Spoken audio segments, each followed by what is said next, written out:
Welcome back ناظرین. لاہور شہر کے آؤٹسکرٹس پہ ایک نیا شہر بسانے کا خواب وزیر اعظم عمران خان کے دل کے کافی قریب ہے، اور لاہور ہائی کورٹ کا جب فیصلہ آیا تو اس کے بعد سائٹ پہ پہنچے اور وہاں پہنچ کے اعلان کیا اعلان یہ بھی کیا کہ میرے وکلا جو ہیں شاید صحیح طرح سے حکومتی وکلا صحیح طرح سے کیس پریزنٹ نہیں کر سکے، اور اب جب اپیلیں جائیں گی تو اس میں کیس صحیح طرح سے پریزنٹ کریں گے. اور کیا کہا وزیر اعظم نے اس منصوبے کے حوالے سے، آئیے دیکھتے ہیں.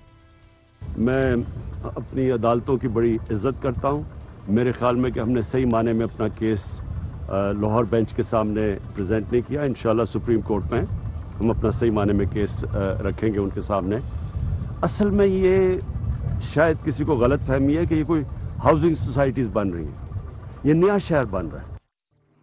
جی ناظرین، آپ نے سنا، اور وزیر اعظم نے جس طرح سے جسچر دیا، باقاعدہ طور پہ عدلیہ کا احترام کا حوالہ دیا. ایک وزیر اعظم کو بالکل اسی طرح سے عدلیہ کا احترام بھی کرنا چاہیے. ہاتھ جوڑ کے انہوں نے استدعا کی، اور آج جب سپریم کورٹ آف پاکستان میں یہ چلا تو وہاں پہ حکومتی وکلا کی پھر تیاری نہیں تھی، اور 2 ممبر بینچ کے معزز ممبران نے اسے پوائنٹ آؤٹ بھی کیا.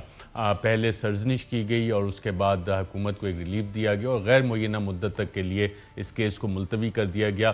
چند اہم نکات کیا تھے آج کی سماعت کے، آئیے دیکھتے ہیں.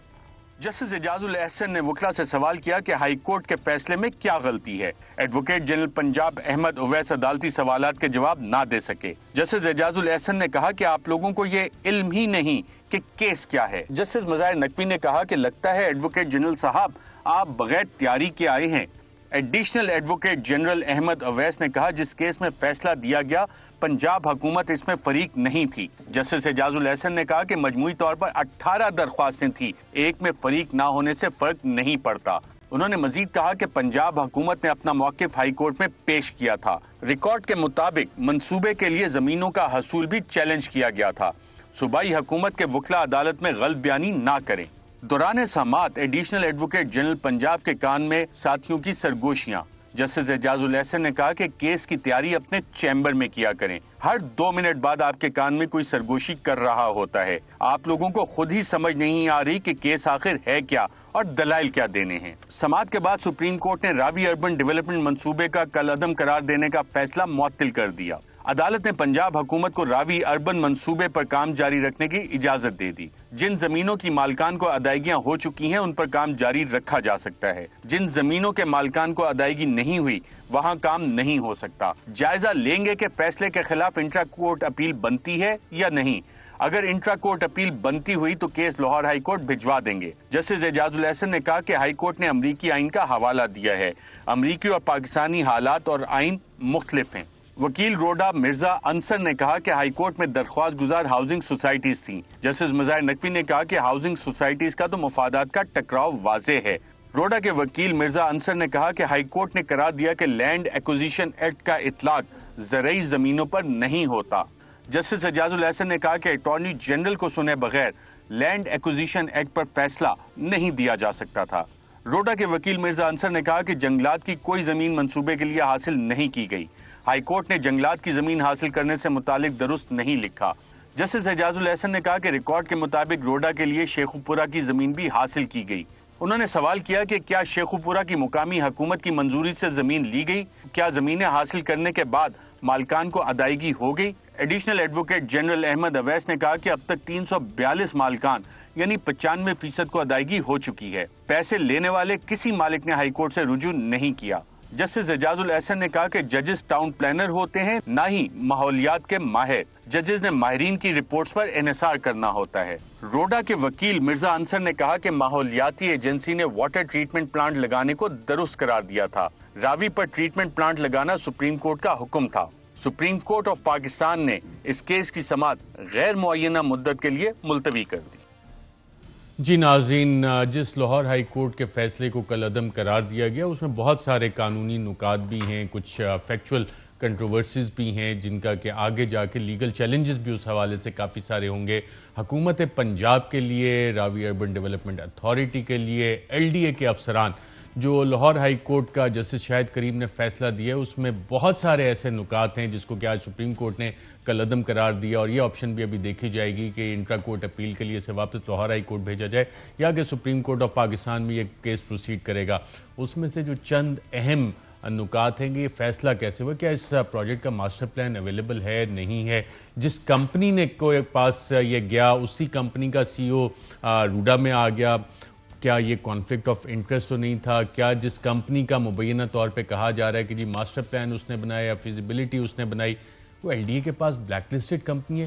یہ وہ اہم سوالات ہیں جس پہ کہ آگے جا کے اس مقدمے میں پوٹینشیل ہے جو کہ لاہور ہائی کورٹ کی ججمنٹ میں آئیڈینٹیفائی ہوئی کہ کیا اس پہ کرپشن کے cases, miss use of authority کے کیسز تو نہیں بن سکیں گے. ہم اس حوالے سے پنجاب حکومت کا بھی موقف لیں گے, لیکن آنریبل جسٹس شاہد کریم صاحب نے جو پوائنٹس اس فیصلے میں ریز کیے, امپورٹنٹ پوائنٹ جو ریز کیے جس فیصلے کو آج کل عدم قرار دیا سپریم کورٹ نے, کیا نکات تھے آئیے دیکھیں. مائن ہارٹ کی جانب سے ڈیزائن کیے گئے راوی سٹی کے ماسٹر پلان کو بورڈ کی جانب سے منظور کروانا لازم تھا. ایل ڈی اے میٹنگ میں جس مبینہ منظوری کا حوالہ دیا گیا اس میں منظور شدہ ماسٹر پلان یا ترمیمی ماسٹر پلان 2016 کا ذکر ہی نہیں. اس بات میں بھی شکوک و شبہات موجود ہیں کہ میٹنگ میں کون سے ماسٹر پلان کا حوالہ دیا گیا جس پر چیئرمین کی جانب سے اتھارٹی کے ممبران کو بریفنگ دی گئی. مائن ہارٹ کی جانب سے کوئی ماسٹر پلان تیار نہیں کیا گیا. مزید یہ کہ اس پروجیکٹ سے متعلق فیصلہ سازی میں اختصار کے ساتھ کام لیا گیا. تشویشناک بات یہ ہے کہ ایک بڑے منصوبے سے متعلق فیصلہ سازی میں غور و خوض نہیں کیا گیا جو کہ ہونا چاہیے تھا. میرے ذہن میں اس بات سے متعلق کوئی شک نہیں کہ اتھارٹی کے کندھوں پر جو ذمہ داری ڈالی گئی اسے ٹھیک طریقے سے نہیں نبھایا گیا. یہ بات بھی ثابت ہو گئی کہ کوئی ماسٹر پلان موجود نہیں تھا اور مائن ہارٹ کو محض ایک ٹیکنیکل کنسلٹنٹ کے طور پر ذمہ داری دی گئی جس کا کام صرف فیزیبلٹی رپورٹ تیار کرنا تھا. مائن ہارٹ کے پاس ماسٹر پلان تیار کرنے کا کوئی اختیار ہی نہیں تھا.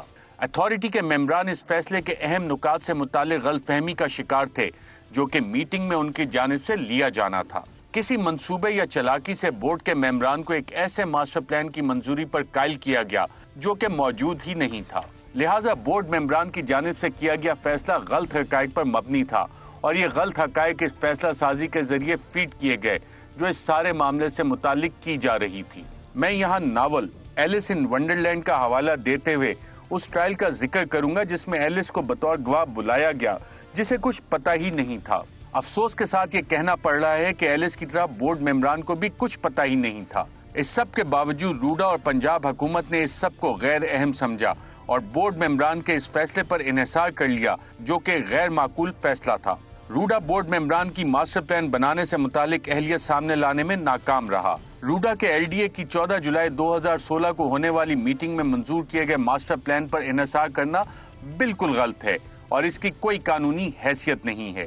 اس میٹنگ میں ایل ڈی اے کی جانب سے وہ ماسٹر پلان منظور ہوا ہی نہیں جس کی بنیاد پر روڈا نے پروجیکٹ شروع کیا. روڈا کی جانب سے کوئی ماسٹر پلان نہیں بنایا گیا اور اس طرح کسی بھی اسکیم یا ہاؤسنگ اسکیم کو شروع کرنے کے لیے جو پہلا کام ہوتا ہے وہی نہیں ہوا. روڈا بورڈ کے ممبران خوفناک حد تک اس بات سے لا علم رہے کہ وہ نہ صرف اپنی ذمہ داریوں سے لا علم تھے بلکہ انہوں نے اپنے فیصلوں سے اس اعتماد کو توڑا جو ان پر کیا گیا. روڈا کے افسران جس طرح کے اختیارات کے مزے لے رہے ہیں وہ خلاف قانون ہے. متعلقہ آفیسرز کی رہنمائی کے لیے قوانین کے بغیر ہی ماسٹر پلان تیار کرنا قانون کی خلاف ورزی ہے. عالمی سطح پر اب یہی بات مانی جاتی ہے کہ سرکاری کام کرتے ہوئے وضع شدہ قواعد و ضوابط کو سامنے رکھا جائے. چونکہ ڈائریکٹریٹ آئی کے آفیسرز کے اختیارات سے متعلق کوئی واضح قواعد و ضوابط نہیں بنائے گئے لہٰذا یہ معاملہ قانونی معیار پر پورا نہیں اترتا. قانون کی حکمرانی اور قانون پر عمل داری ہی جمہوریت کا بنیادی ڈھانچہ تشکیل دیتی ہے.